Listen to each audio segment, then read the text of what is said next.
स्मृतिपुत्रास्तथा स्मृतिगिरो यमचिन्त्य शक्तिं सृष्टिस्थितिप्रलयकारणमामनन्ति तं श्यामसुन्दरमवीक्रियमात्ममूर्तिं सर्वेश्वरं प्रणतिमात्रवशं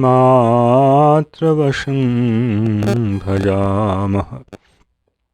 अज्ञाननिरधिरुपैति यया विशोषं भक्तिः परापि भजते परिपोषमुच्चैः तत्त्वं परं स्फुरति दुर्गममप्यजस्रं साद्गुण्यभृत्स्वरचितां प्रणमामि गीताम्। नारायणं नमस्कृत्य नरं चैव नरोत्तमं देवीं सरस्वतीं व्यासं ततो जयमुदीरयेत्। हरे कृष्ण कृष्ण कृष्ण हरे हरे, हरे राम राम राम हरे हरे। गीता मंजरी का यह 272वां अंक है। अर्जुन के अनुरोध पर भगवान अब अपनी विभूतियों का वर्णन करने जा रहे हैं, जिन विभूतियों को श्रवण कर सामान्य लोग भगवान का चिंतन कर सकते हैं। जब भी वे विषय उपस्थित हों तो उन विषयों के साथ भगवान का स्मरण स्वतः उपस्थित हो जाए। भगवान अपनी विभूतियों को कहना आरंभ कर रहे हैं। श्री भगवान वाच हन्तते कथयिष्यामि दिव्या ह्यात्मविभूतयः प्राधान्यतः कुरु श्रेष्ठ नास्त्यन्तो विस्तरस्य मे। अर्जुन, मैं तुम्हें अपनी विभूतियों का वर्णन करने जा रहा हूँ जो दिव्य हैं, किंतु मैं अपनी विभूतियों का सर्वांगीण वर्णन नहीं कर सकता, क्योंकि इसके विस्तार का अंत ही नहीं है। इसलिए मैं प्रधानतः इन विभूतियों का वर्णन तुमसे करने जा रहा हूँ। हंत शब्द जो है, इसका अर्थ यहाँ है कृपा करते हुए, तुम्हारे ऊपर कृपा करते हुए। विभूति शब्द का अर्थ इस प्रकार से है, प्राकृत और अप्राकृत दोनों ही वस्तुएं विभूतियों के अंतर्गत हैं। अप्राकृत वस्तुएं तो सभी विभूतियों के अंतर्गत हैं, स्वरूप शक्ति की विभूतियां हैं, किंतु प्राकृत वस्तुओं में सब कुछ विभूति स्वरूप नहीं है। इसलिए जिन वस्तुओं में भगवान की स्वरूप शक्ति का आवेश है अथवा सत्वगुण की बहुत प्रधानता है, उन वस्तुओं को ही विभूति कहा जाता है। इसमें परस्पर एक तारतम्य का भी भाव होता है। इन चीज़ों को इस विषय का भी ध्यान आप लोगों को रखना चाहिए। भगवान कहना प्रारंभ कर रहे हैं। अहम आत्मा गुडाकेश सर्वभूताशय स्थितः अहमादिश्य मध्यं च भूतानामन्त एव च। विभूति में सबसे पहले भगवान स्वस्वरूप संबंधी विभूति ही कह रहे हैं। अहम आत्मा गुडाकेश, हे गुडाकेश अर्जुन। गुडाकेश का अर्थ होता है गुडाका अर्थात निद्रा, और ईश वश में करना, जो वश में करने वाला है। जिसने निद्रा को अपने वश में कर लिया है वह है गुडाकेश। इसलिए अर्जुन गुडाकेश इसलिए हैं क्योंकि उन्होंने निद्रा को वशीभूत कर लिया है। भगवान कह रहे हैं गुडाकेश, अहम आत्मा, मैं आत्मा हूँ, सर्वभूताशय स्थितः। यहाँ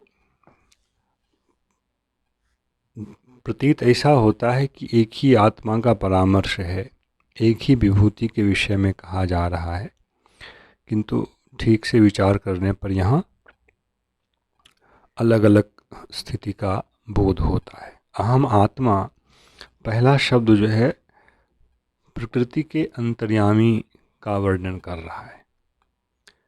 प्रकृति पर अपनी दृष्टि डालकर प्रकृति में क्षोभ उत्पन्न कर जो प्राथमिक सर्ग महतत्व इत्यादि की उत्पत्ति है, उसको जो करने वाले होते हैं वे कहलाते हैं प्रकृति के अंतर्यामी, भगवान का प्रथम प्रकाश, भगवान का प्रथम प्रकाश अर्थात सृष्टि संबंधी प्रथम प्रकाश, जिसको हम लोग कारणोदकशायी विष्णु कहते हैं।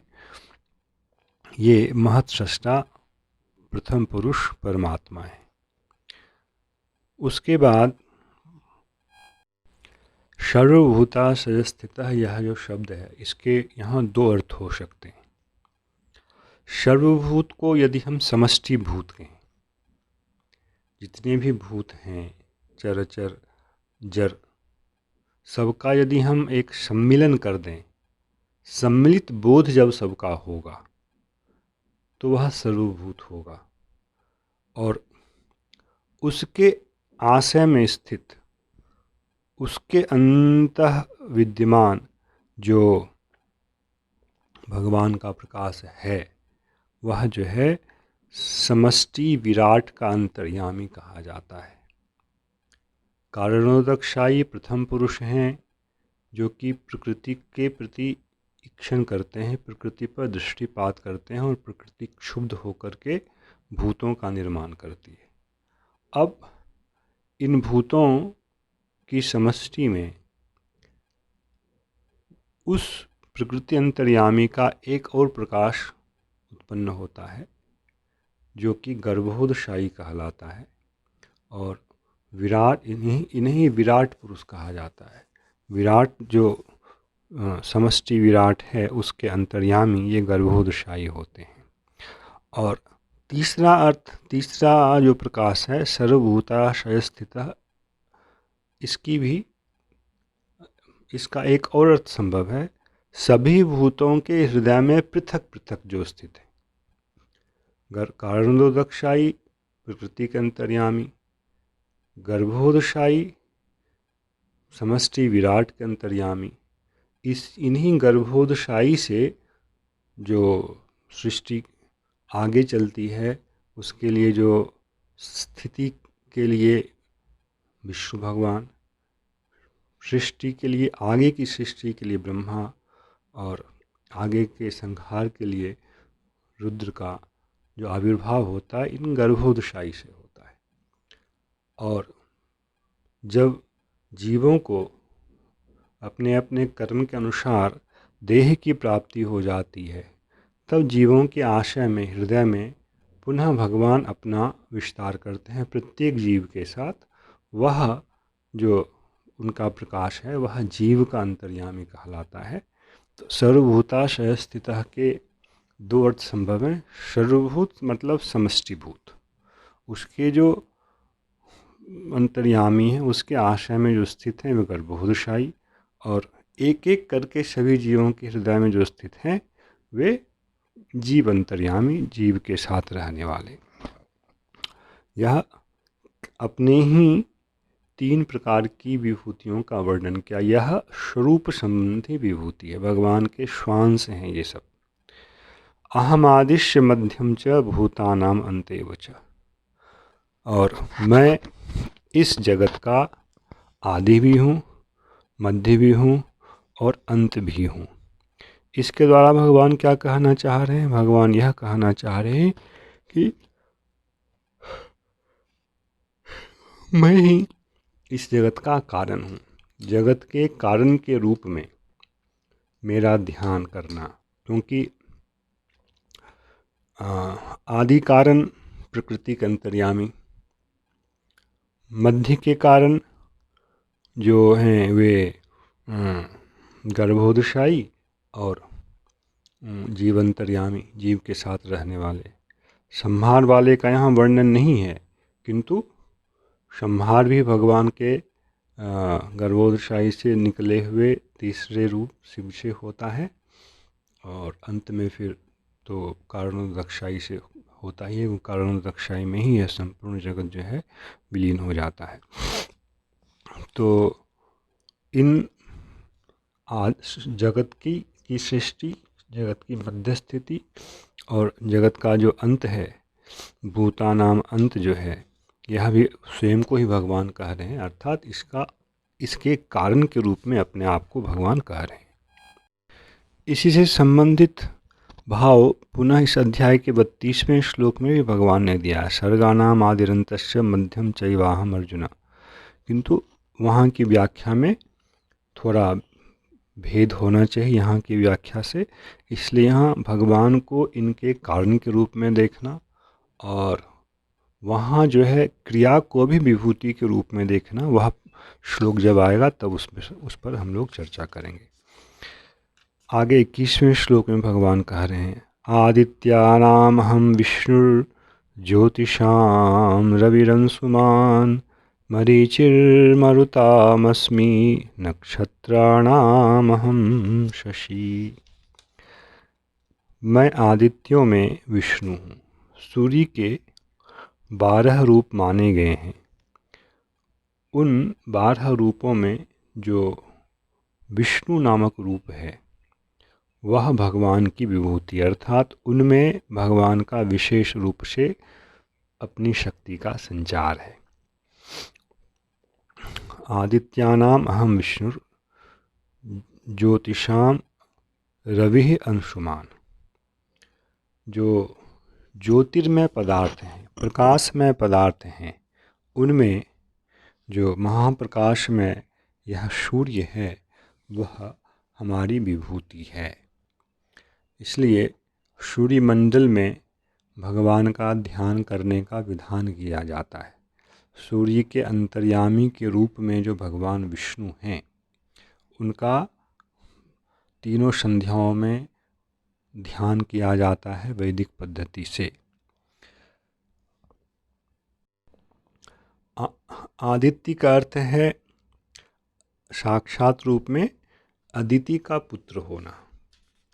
अदिति और दिति ये दो स्त्रियां हैं महर्षि कश्यप की, जिसमें अदिति के गर्भ से आदित्यों का जन्म हुआ है और दिति के गर्भ से दैत्यों का जन्म हुआ है। हिरण्यकशिपु और हिरण्याक्ष, इनका जन्म दिति के गर्भ से हुआ है।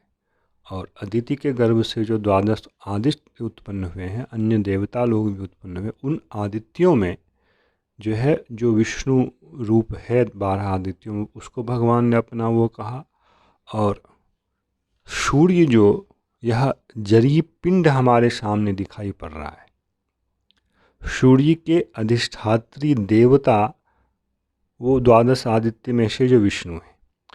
और जो स्थूल, यह पहले तो उन्होंने अधिदैव स्थिति की बात की, उसके बाद जो कह रहे हैं वो अधिभूत स्थिति है। हमारे शास्त्रों में 3 स्तर में सब कुछ चिंतन किया जाता है सबका।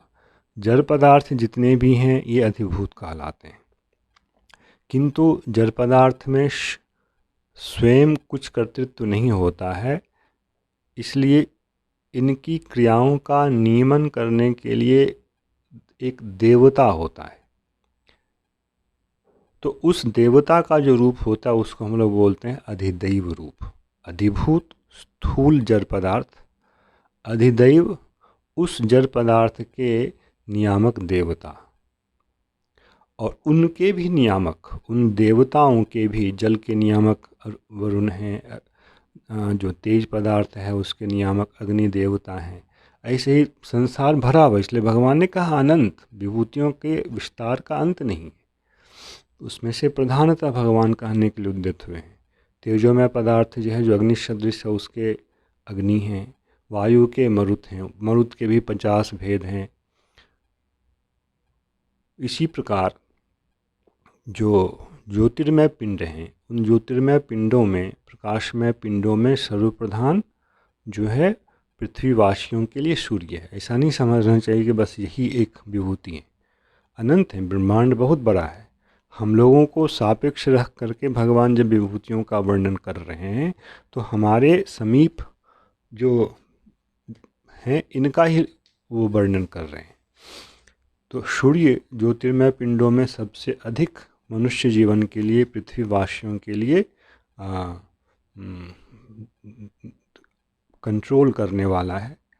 उस सूर्य को भगवान ने अपनी यहाँ विभूति की कही है। और उस सूर्य रूपी अधिदैव में, अधिभूत में अधिदैव सूर्य देवता और उसके अंतर्यामी भगवान विष्णु, इस रूप में जो है 3 स्तरों का चिंतन सनातन धर्म में चलता है। और जो अधिदैव मैंने कहा वही अधिदैव हैं 12 आदित्यों में से विष्णु। मरीचिर मरुतामश्मि, मरुत मतलब होता है हवा, पवन। 49 प्रकार के तो पवन हैं, अर्थात 49 प्रकार के अधिदैव हैं किसके, पवन के। और उन 49 में से मरीचि नाम के जो पवन हैं, मरीचि नाम के जो देवता हैं, वे भगवान की विभूति हैं। नक्षत्राणाम अहम शशि, आकाश में नक्षत्रों को देखा जाता। 27 नक्षत्र होते हैं हम लोगों के धर्म के सिद्धांत के हिसाब। आकाश में रोहिणी, मृगशिरा, पुष्य इत्यादि। और नक्षत्रपति जो है वह चंद्र कहलाता है। इसलिए नक्षत्राणाम अहम शशि कह के भगवान ने चंद्र को अपनी विभूति बताया है। तो मनुष्य जीवन के लिए सूर्य भी विभूति हैं और चंद्र भी विभूति है। वेदानां सामवेदोऽस्मि देवानामस्मि वासवः इंद्रियाणां मनश्चास्मि भूतानामस्मि चेतना। सनातन धर्म के सिद्धांत को प्रकाशित करने के लिए भगवान ने वेद को प्रकाशित किया। भगवान का निश्वास है वेद। स्वतः भगवान की नासिका से यह उद्भूत होता रहता है। संपूर्ण वेद ही भगवान की विभूति है, किंतु उसमें भी जो साम वेद है उसको विशेष रूप से भगवान अपनी विभूति कह रहे हैं, क्योंकि साम वेद में भगवान की महिमा का गान है, गान की पद्धति से महिमा का निरूपण है। इसलिए उसमें एक विशेषता है अन्य वेदों की अपेक्षा। इसलिए भगवान ने उनको अपनी विभूति कहा। देवानाम अश्मि वासवः, देवताओं में मैं इंद्र हूँ, इसलिए इंद्र को देवराज कहा जाता है। और इंद्रियाणाम मनश्चास्मि, इंद्रियां जो हैं हमारे शरीर में, कर्मेंद्रियां, ज्ञानेंद्रियां, इनमें सर्वप्रधान इंद्रिय क्या है, मन। मन को इंद्रिय कहा गया। इस पर शास्त्र में बहुत पंडितों ने विवाद कर रखा है, मन को इंद्रिय कहें चाहे ना कहें। अद्वैत वेदांत के लोग मन को इंद्रिय मानने के लिए प्रस्तुत नहीं हैं, किंतु मन को इंद्रिय भगवान ने कहा है, अपनी विभूति कहा है यहाँ पर। भूतानाम अस्मि चेतना, और जीवों में जो चेतना है, धर्मभूत ज्ञान कहें अथवा मन का सहचर जो बुद्धि है, जिसके द्वारा हम विवेक का प्रयोग करते हैं, उसको ही चेतना माने। अर्थ तो समान ही होता है, चाहे जीव संबंधी वह चेतना हो अथवा मन से जुड़ी रहने वाली वस्तु जिसको बुद्धि कहते हैं उसको हम लोग कहें। यह भी भगवान की विभूति है। विभूति इसलिए है कि इसी बुद्धि के द्वारा हम लोग नित्य अनित्य का विवेक प्राप्त करते हैं और फिर संसार को दुख का कारण समझकर संसार से विमुख होकर भगवान की ओर उन्मुख होते हैं। इसलिए बुद्धि जो है हमारे शरीर के अंतर्गत प्रधान तत्व है, जीवों को सही दिशा प्रदान करने के लिए। अतः बुद्धि जो है भगवान की एक विभूति है। जय श्री कृष्ण। हरे कृष्ण कृष्ण कृष्ण हरे हरे, हरे राम राम राम हरे हरे।